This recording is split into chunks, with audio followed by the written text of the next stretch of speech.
வணக்கம். அம்பர்லாங்காயில் கறி நான் எந்த அளவில் என்னென்ன பொருட்கள் சேர்த்து சமைச்சேனான்றதை பதிவு செய்திருக்கிறேன். 6 அம்பர்லாங்காய் எடுத்திருக்கிறேன். 385 கிராம் இருந்தது. அம்பர்லாங்காயின் தோலை சீவிட்டு கழுவி அளவான துண்டுகளாக வெட்டி எடுத்திருக்கிறேன்.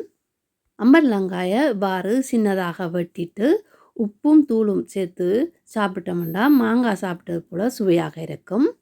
நான் அம்பர்லாங்காயின் இந்த விதையும் சேர்த்து தான் சமைக்கிறேன். விருப்பம் இல்லைன்னா நீங்கள் சேர்க்காமல் சமைக்கலாம்.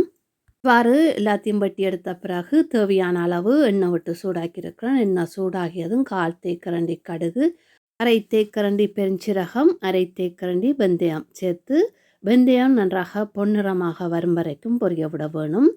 3 ஏலக்காய், ஒரு துண்டு கருவாப்பட்டை, இதோட ஒரு வெங்காயம் சின்னதாக வெட்டி சேர்த்துருக்கிறேன். வெங்காயத்தை கொஞ்ச நேரம் வதங்க விட வேணும். சின்ன வெங்காயம் சேர்த்து கறி சமைச்சிங்களா இன்னும் நல்ல சுவையாக இருக்கும்.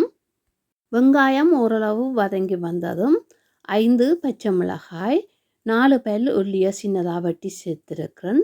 தேவையான அளவு கறிவேப்பிள்ளை, ஒரு மேசைக்கரண்டி மாசிக்கருவாட்டை கழுவி சேர்த்துருக்கிறேன்.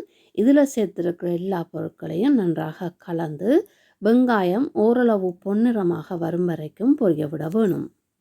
மச்சம் சேர்க்கிறது உங்களுக்கு விருப்பம் இல்லையண்டா நீங்கள் சேர்க்காமல் இதே போல் சமைச்சிங்களா அதுவும் நல்ல சுவையாக இருக்கும்.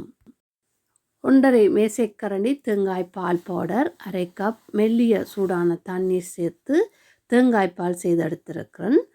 வெங்காயம் ஓரளவு பொன்னிறமாக வந்ததும் அம்பர்லாங்காயை சேர்த்து இவ்வாறு நன்றாக கலந்து விட வேணும். மாசி கருவாட்டுக்கு பதிலாக நெத்தலி கருவாடு, இறால் கருவாடு சேர்த்து கறி சமைச்சிங்களாண்டாலும் அதுவும் நல்ல சுவையாக இருக்கும். தேவையான அளவு உப்பு, தனி மிளகாய்த்தூள் 1/2 மேசைக்கரண்டி சேர்த்து அடுப்பை நல்லா குறைவாக விட்டு 2 நிமிடம் இவ்வாறு கிளறி விட்டு வதங்க விட வேணும். 2 நிமிடத்துக்கு பிறகு 1/2 கப் தண்ணீர் சேர்த்து நன்றாக கலந்து அம்பர்லாங்காய் நல்லா அவியும் வரைக்கும் விட வேணும். உடனே நீங்கள் தேங்காய் திருவி பால் எடுத்து சமைக்கிறீங்களா முதல் பால் எடுத்து வச்சுட்டு மிகுதியாக இருக்கிற தண்ணி பாலை இந்த அம்பர்லாங்காயோட சேர்த்து அவிய விட்டு கறி சமைச்சிங்களா அது இன்னும் நல்ல சுவையாக இருக்கும். இப்போ பார்த்தீங்களா இந்த காய் நல்லா அவிஞ்சு வந்துட்டுது. ஏற்கனவே கரைத்து வச்சிருக்கிற தேங்காய் பாலை சேர்த்து நன்றாக கலந்து 3 நிமிடம் அவிய விட்டுருக்கிறேன். 3 நிமிடத்துக்கு பிறகு அம்பர்லாங்காய் கறி இப்போ தயாராகிட்டுது. உங்களுக்கு விருப்பமாண்டா இந்த நேரத்தில் சர்க்கரை அல்லது சீனி சேர்க்கலாம். எனக்கு சீனி சேர்க்கிறது விருப்பம் இல்லை, அதனால் நான் சர்க்கரையோ சீனியோ சேர்க்கல. இந்த கறி சோறோட சேர்த்து சாப்பிட நல்ல சுவையாக இருக்கும். அடுப்பை ஆஃப் பண்ணிவிட்டு பரிமாறலாம். இந்த செய்முறை பிடிச்சிருந்தா நீங்களும் செய்து பாருங்கள். நன்றி.